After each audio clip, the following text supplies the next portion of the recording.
The session is now officially started. What I will suggest that you make a note of your questions or those thoughts that you think need to be elaborated upon, and let the presenter do his whole presentation and have the questions come at the end, rather than disturbing the presentation. So if you don't agree with me on that, too bad. So if we set that framework for the presentations, they should go quickly, smoothly. Without much ado, let me ask the president, national president of the Brotherhood, Brother.Jeff Butcher, to make the first presentation. It has to do with...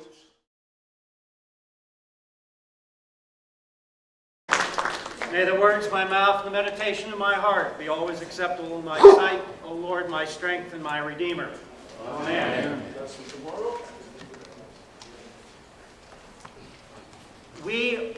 I am so happy to be here as the gang president of the United States.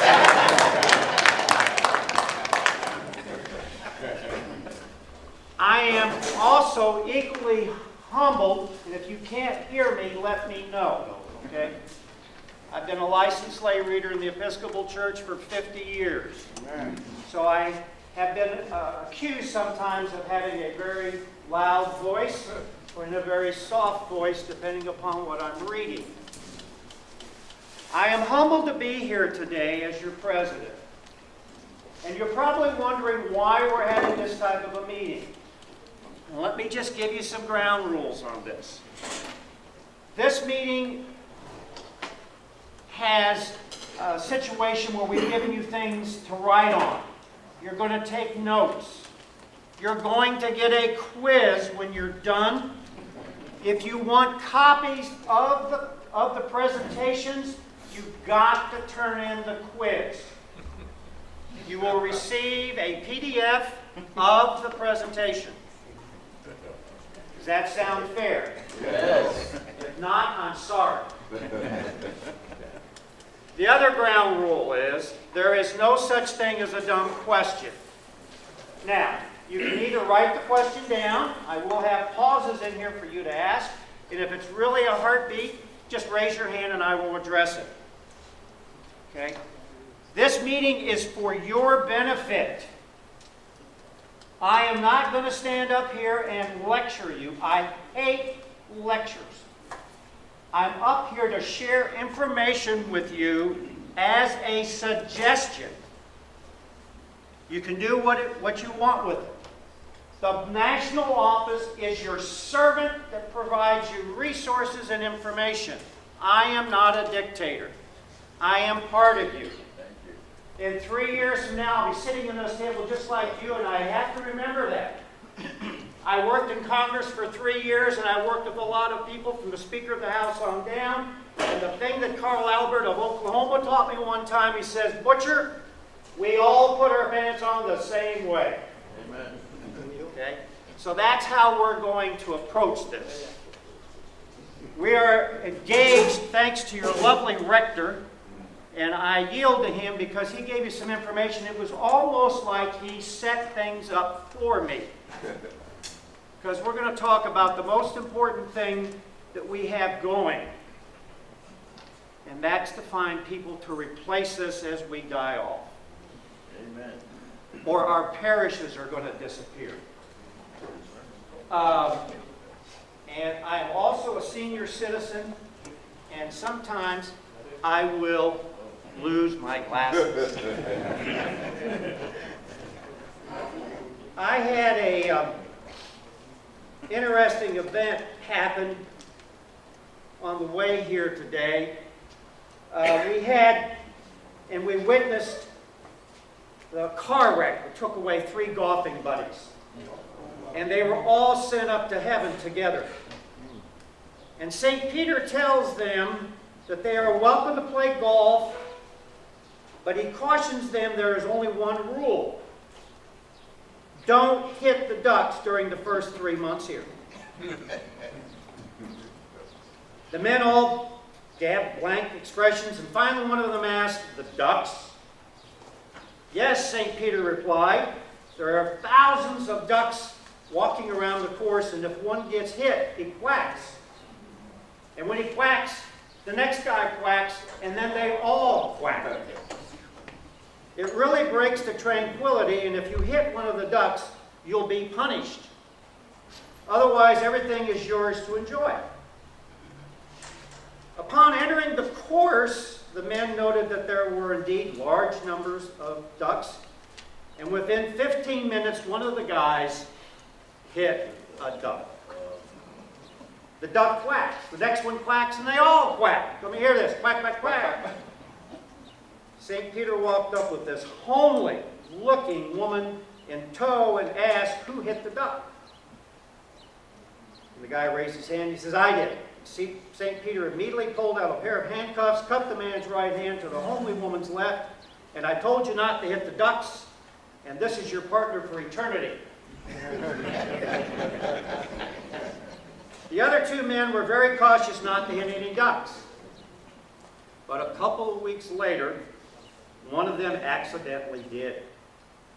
The quacks were as deafening as before, and within minutes, St. Peter walked up with an even more homely woman. He cuffed the man's right hand to the woman's left, and "I told you not to hit the ducks." So the next guy went out, didn't want to play golf for 3 months, and came back in. Finally got tired of sitting around bored. So the man, knowing he went out to the golf course, and sure enough, he hit a duck. And St. Peter this time walked up with a gorgeous young lady and presented her to the man. And the man, knowing he'd be handcuffed to this woman for eternity, let out a contented sigh and said aloud, "I wonder what I did to deserve this." And the woman responds, "I don't know about you, but I hit a duck."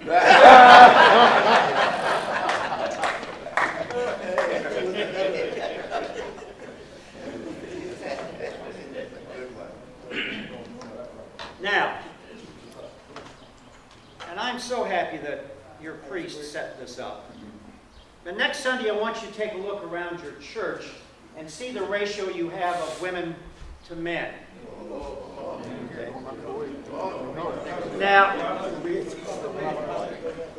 I'm a cradle Episcopalian generations back. And it has always been a wonder to me to see how many women we had in church versus how many men. But the problem is, when you start running a ratio of 40% men and 60% females, nationally, churches don't survive. These are national stats. Okay? 8,000 to 10,000 churches are closing every year in the United States. I'm talking about Episcopal, I'm talking about across the board. On a given Sunday, you might find 23 to 25 million ladies who are married that are sitting in church someplace by themselves. We have a problem. Bishop Lambert, our chaplain, our national chaplain, says we have a problem with men not showing up to church. And we might have been a little complacent on this because we haven't been actively trying to pursue this. And I'm not out here pointing fingers, I'm just out here going to share some ideas about how we can change this. Now, we're going to talk about millennials. Does everybody understand millennials? Okay, how many of you were born prior to 1945? See you raise your hand. Okay, prior to 1945. Your name for today is founders. You are the founders. How many of you were born between 1946 and 1964? Okay. You were called the baby boomers, and in some people's eyes, you were flower children. How many of you were born between 65 and 83? Great. You're called the Generation Xers, or also the Busters. Now remember this date. Those born between 1984 and 2002 are called what?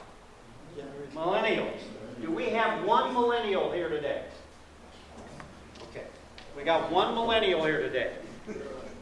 Look at that young person and realize that in 2025, that group of individuals will make up 75% of the workforce in the United States.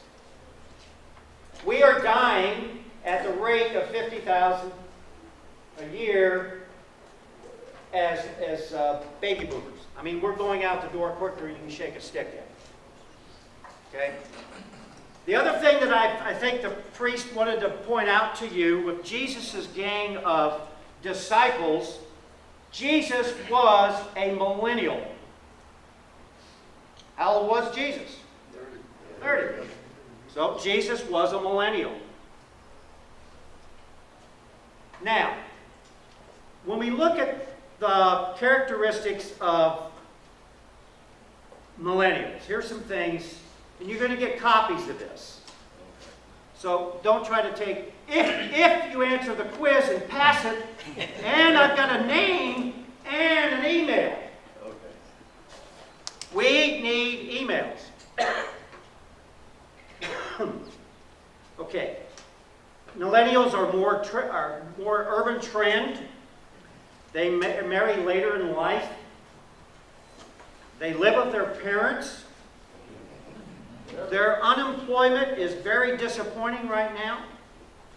They have less trust in people because of all the commotion that's going on. They're unaffiliated with churches.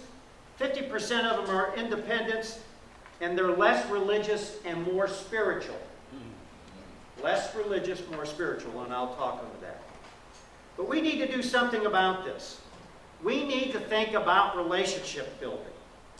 That's the key to it, is figure out how we can relate with these younger people. But we have to keep in mind that half of them grew up in a family without their biological father. We went through a horrible period of high divorce rates. How many of you are stepdads? Do we have any stepdads in the room? All right. Did you go to school to figure out how to be a stepdad? No. Did you? No. I sure didn't. It's a rough calling. You're in between. We help create these younger adults, and it's our responsibility to figure out how we can bring a better relationship between them and us. That's our responsibility. We created the problem. We have to do something about it. Now, this is my opinion. My opinion. We have forgotten some very basic concepts. When the first Europeans came to the United States at Plymouth, they had a common rule in that community. If you don't work, you don't eat. Think about that. You didn't work, you had to work or you starved. I mean, that's all there was to it. The other things, how many of us are veterans? Let me see a show of hands of veterans. Is this it? Wow. Well, I thank you for your service. And we're missing the boat on the veterans. There's 55 million unchurched veterans in the United States. And this group needs us more than ever. And we have something that they really need. We have parish halls that provide a safe haven for them to come into. If you will follow some of the rules that I'm going to suggest to you. Okay. We need to have a viable ministry to help our veterans. When I came home from Vietnam in 1974, I was spit on, I was cursed at, and I was called a baby killer. Okay? It was the only time in my life, from age 14 to age 66, I was out of work for 5 months. All that period of time I worked. When I came home from Desert Storm, they bought me coffee and I was able to keep my BDUs on.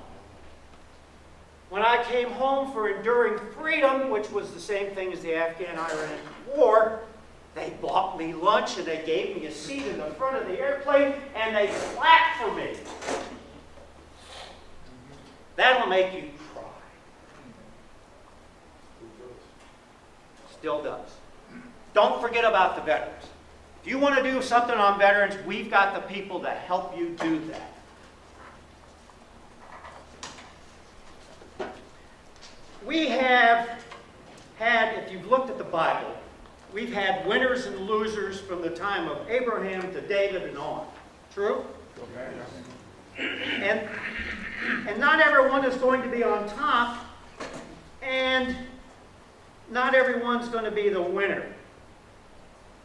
But by God, this concept of giving every Joey a trophy for participating versus a trophy for winner detracts from their individual self-esteem. Okay? It really does. The last thing, and I get a kick out of,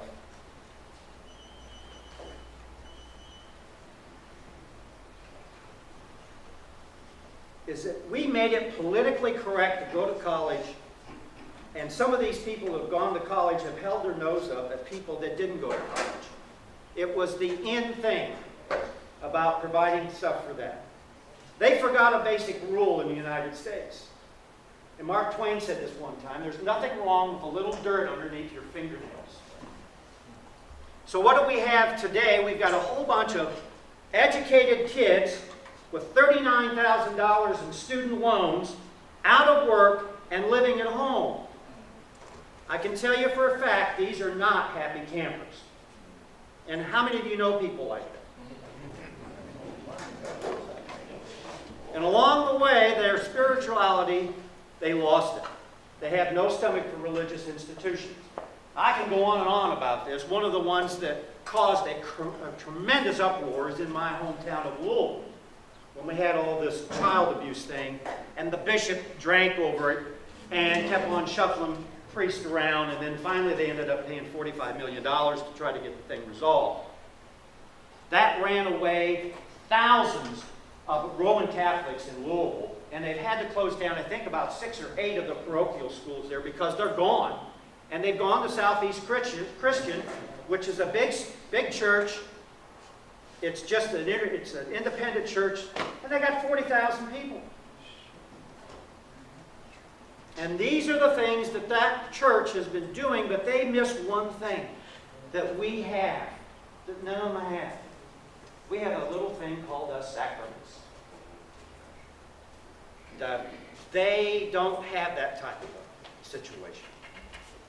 They really don't. And it's something that we need to be aware of. Okay. Now, before I get into part 2, do any of you have comments or any concerns, anything you'd like to share with us before I go into part 2? Does this make sense? Yes. Is this something you want to hear? Yes. Can I hear an amen? Amen. All right. I'm an excited person from time to time. Oh, thank you. Well, you've heard me before. Mertlin's heard me before. Tom's heard me. Not every one of you watched me get on the stage. Yes, sir. How can we help you? I have the 2 things that occurred to me in relation to men in the church. It says that religion is more emotional and then more amenable towards women than to men. From my own personal observation / experience, I find that as an adolescent growing up, our church has failed to sort of teach that it's okay to court. And I think that, in my judgment, that's one of the things that drive young men away because they don't know the context of which, yes, I can build a relationship with a young lady and still be in church. There's often that thing that tends to drive me away. And I think that the church should focus on, so I think that's one of the things that we can address positively. We are. And also the fact of the emotions we bring with the man, sort of some things more tangible than just the emotions that we can hold on to. Thank you. We're going to talk. You're right on. Did everybody hear that? If you talk softly, we go to the mic. Okay. No, I'm serious about this. If you got a comment, you talk softly. Thank you. Anybody else? Part 2, there's a man up in Cincinnati, his name is Jason Merritt. He's a millennial and he works for Forward Movement. He's just been hired by Ken and Scott Gunn to do this, to work with us out here in the field on how to deal with millennials. I'm going to give you one other pledge. How many of you know where Forward Movement got started in 1893? Who knows? Day by day. Forward Movement, day by day. Who knows? Deacon, who? In Cincinnati, Forward Movement. It started in Cincinnati, but who founded it? Who caused it to happen? Brotherhood. The Brotherhood of St. Andrew. Brotherhood. The Brotherhood did it. And if you'll go back to your web pages today for the first time, you will find a link to Forward, day by day, and you can hit that link and go right to their page and have your daily Bible study and your readings all on your internet at no cost because you're a member of the Brotherhood. If you do it by yourself, it's $9.99 a year. So if anybody starts saying, well, I don't see any value in the Brotherhood, there's $10 that we've already given you. Okay? The cost of doing the St. Andrew cross is $10 for a quarter. That's another value of your $40. Okay? Having me up here, God forbid, having me up here is another value. Think about it. It's another value. All right. When I went to a presentation that he had, it was at the 2017 Consortium of Endowed Episcopal Parishes. It's called SEEP. And what that is, it's the 127 richest parishes of the Episcopal Church. And these are the people that have foundation.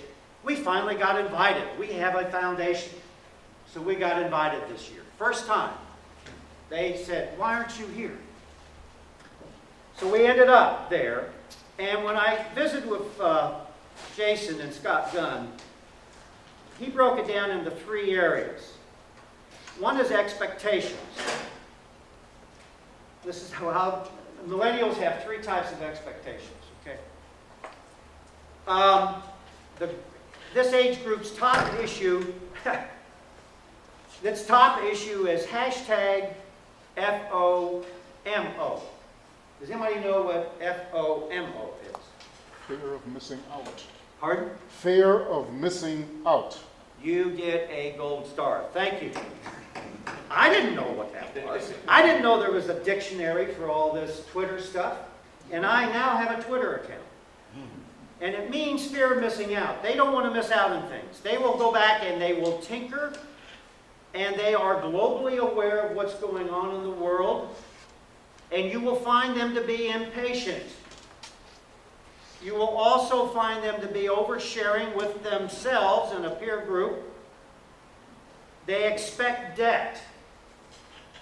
And, according to some of the reports I got out of the news media, 50% of the guys and girls that went on spring break used their college loans to pay for them to go on spring break because they're expecting one of the political parties to pay for their school debt so they can get their vote.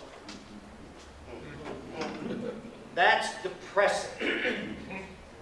That we're going to pay for their spring break. And they expect it.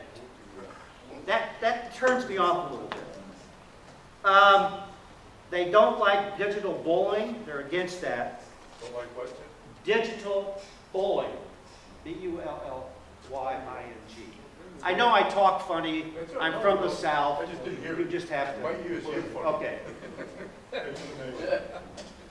But believe it or not, I've lived in 11 different states and 1 foreign country. So I'm residing in Kentucky right now, but I've lived in other places.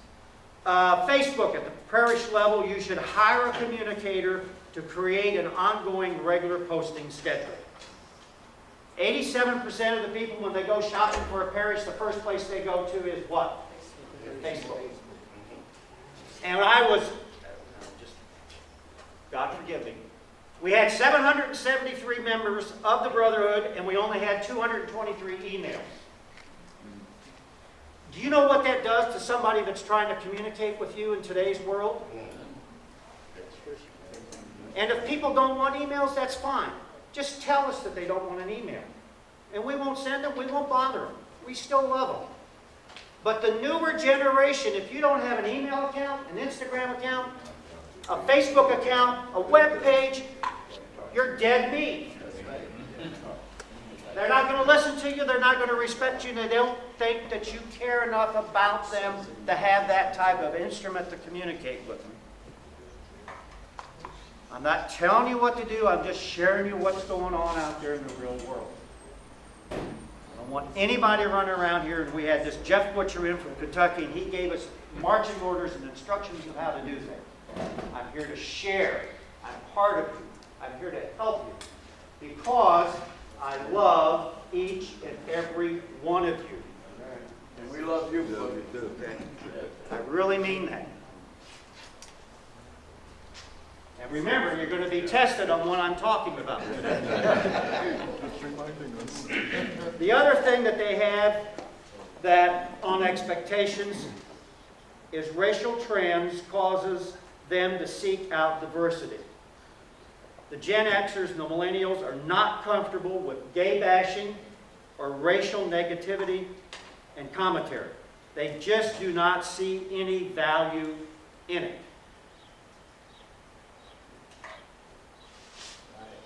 Okay, so that's, Amen. okay, transparency. They're open to conversation and they have refined BS attendance. BS stands for blown sand, or other words. But they're really up to that. Because, you know, you come up to somebody that's a millennial and you want to start making friends with them, and what do? We go up there and say, how can we help you? And the antenna goes up like this, and they're saying, here goes the BS. You ask them about something that's important to them. What could they do in the community? What would they like to see happen in this community to make things better? Those type of questions. We ought to have a role-playing session if I had enough time. Because if they get any hint of negativity, they're going to turn it off and they're going to walk away. The mosaics, or I'll also call them the millennials, have nothing to do with anyone who does not have email, text, or Facebook. Okay, they're also looking for people that are authentic. The basic truth is they want to know how the sausage is made, and they don't want us to tell them how. They want to find out on their own. And that's a big problem for us men, because we have a terrible tendency to be what? Fixers. We want to run in and fix things. And we want to be in control. And when you give up control, you feel vulnerable. And that's okay with millennials. The key to relationship building is share with them who you really are. You want to be truthful. You want to be real. And once they know what you've gone through, the good, bad, and ugly, they will respect you. The number one reason why I go to church every Sunday is what? I am a sinner. Bottom line. I've had my ups and my downs, been through all sorts of things. And how I ever got here to be your president is beyond me. But I'm here. And I'm a sinner. And once they find out that part of you, they will trust you. When they trust you, they will go tell their other friends. So when your priest suggested that you be a gang and you go out and find one, it only takes one millennial. One millennial for you to let that person see who you really are. Our terminology was accountability. Their terminology is courageous vulnerability. Get rid of accountability, replace it with courageous vulnerability. When they decided that that's what you're sharing with them, they'll trust you. The worst thing you can have is somebody that when you'll go into a parish and they'll look at you real quick, and you give them some type of an inference that you don't like it because you're not dressed like them. Okay? Millennials are not going to dress like us. So it's give it up, guys. I know you love your coats, you love your ties. I've got all the same thing. I've still got my mess dress from my days when I was in the Air Force. I've got all of that.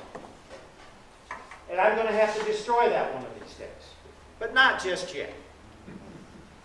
We aren't going, and I just feel terrible. I looked at you and you all look so good. I got a call from one of your chapter directors wanting to know what the dress was for the Brotherhood.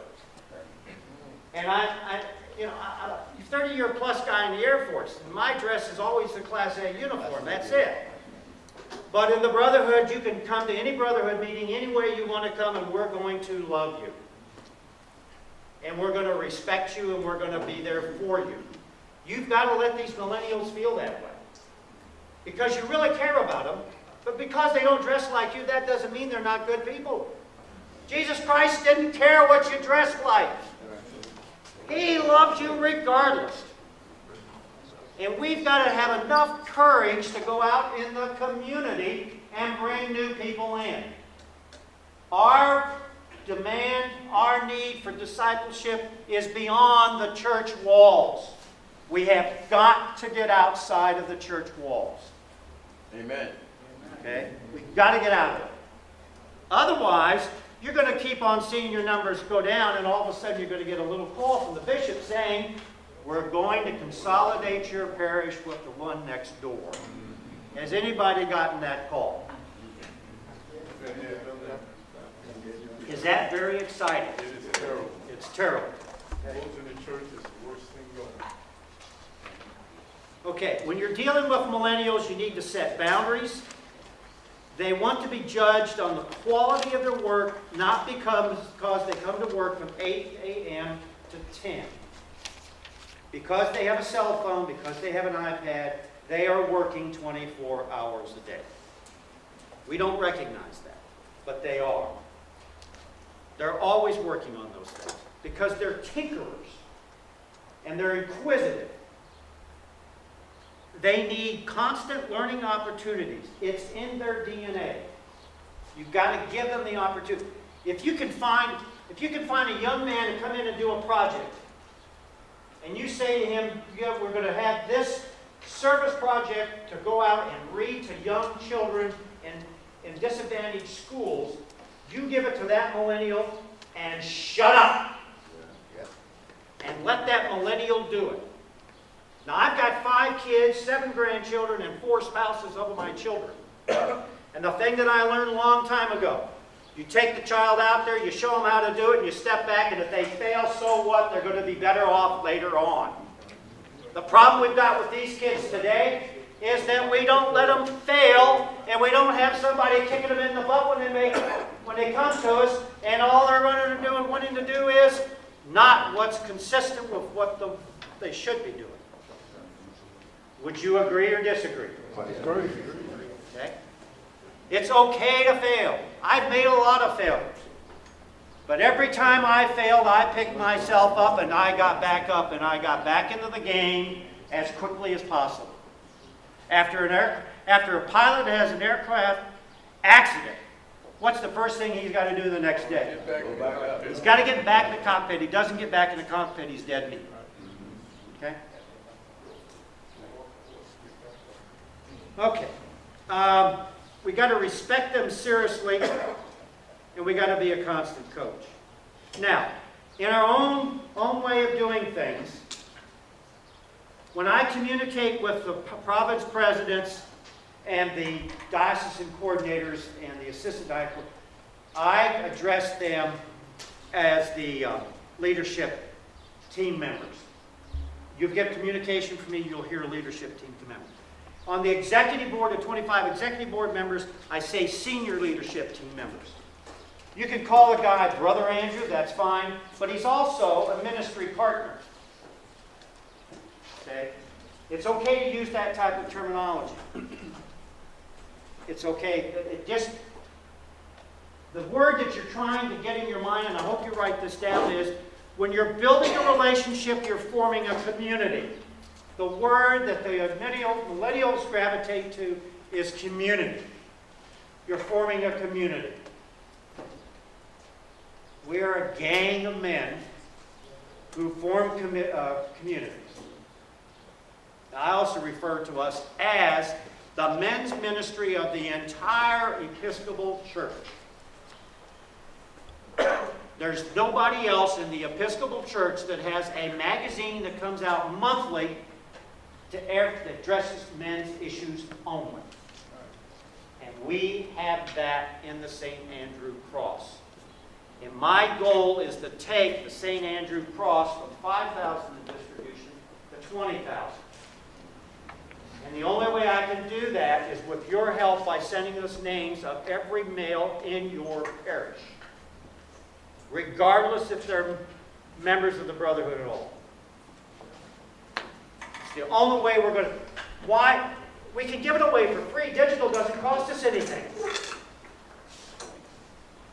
It doesn't cost us anything.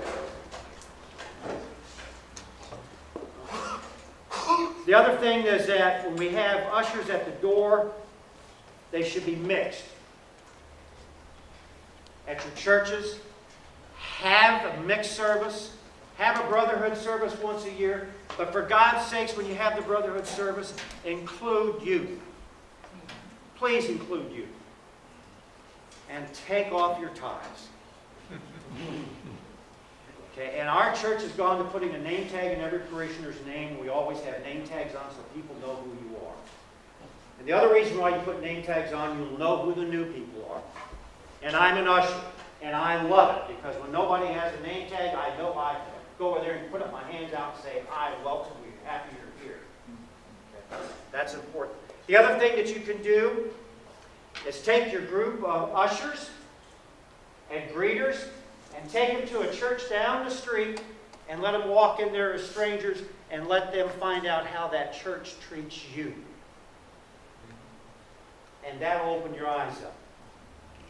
Just because they're not Episcopal church doesn't mean you can't go say hi to them. We all play out of the same prayer book. Out of the same Bible. We all have the same Bible. All right. I got to run through this. The other thing is, millennials strongly resent the idea of being asked to give money every time they attend church. They have these type of comments that they told the researchers. It is like I have to pay something to belong in the pew and have to be treated with respect from others by making a contribution. This is the reason why we've gone from dues to ministry pledges. I'm going to be honest about it. We've changed the way we're going to do this. We have a thing that's called belong, behave, and believe. What we're saying to you is you can bring somebody in, make them a member, bring them in, and they're going to belong. And you're not going to ask them to pay you $40 with a ministry or with the dues. Dues are gone. They're ministry pledges. You're going to have that person in here. We're going to create once again, we're going to have sponsor programs. We're going to have a mentor for every new person that comes in. And we're going to assign that to one of the brothers for 6 months so they can learn the history, how our rules of service work, how we support the priest in our church, and how we do things. After they've had time to figure out that I'm trustworthy, that I'm truthful, and I'm authentic, they're going to start saying, I believe. Guess what happens when they figure out, or you figure out that they believe? You're going to come out with a ministry pledge, and the ministry pledge is going to essentially say to them, Psalm 116, verse 12. Psalm 116, 12. How can I repay the Lord for all His goodness? And when somebody says to me that I don't want to make a pledge, or I don't want to make and I'm saying that's fine. I guess God wasn't very good to you this year. And I feel that way. The difference is, I was in sales for 28 years as a broker, stockbroker. I have no problem with asking people for money. Did that all day. I have no problem calling people up. Did that all day. You try to make 125 calls in one day trying to do one thing. And you learn quickly how to call people. These things are important. But that's the behavior. So I asked one of the members to send me names of all your parish men and youth under only the age of 18. Send those to us. And we'll put them on the roster, and they'll start getting copies of the digital cross at no charge. And guess what happens when we get up to 20,000 people and it gets time to make a ministry pledge to the Brotherhood? We're going to get more money. Do you realize that last year was the first time since 2004 that we had a balanced budget? We were in the black. Amen. And we ran a national convention that we came out with a profit. Okay. I'm almost done.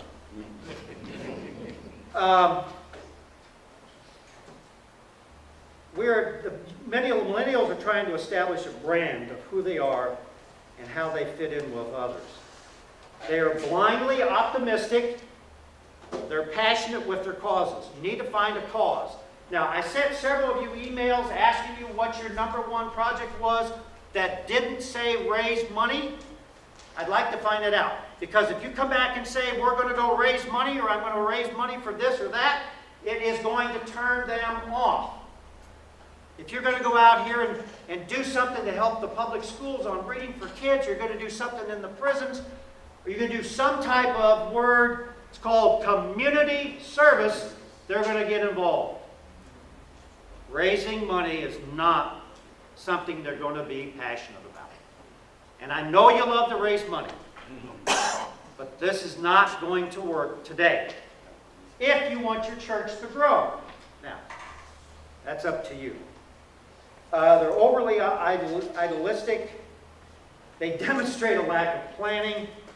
Their convenience triumphs. And they're attached to brands, and they have no religious affiliation, but their spirituality is easier to swallow. And they enjoy storytelling. We're about out of time. Now, one of the things that your priest talked about, and I'll finish this up. As you go on these missions to try to find somebody to come into the church,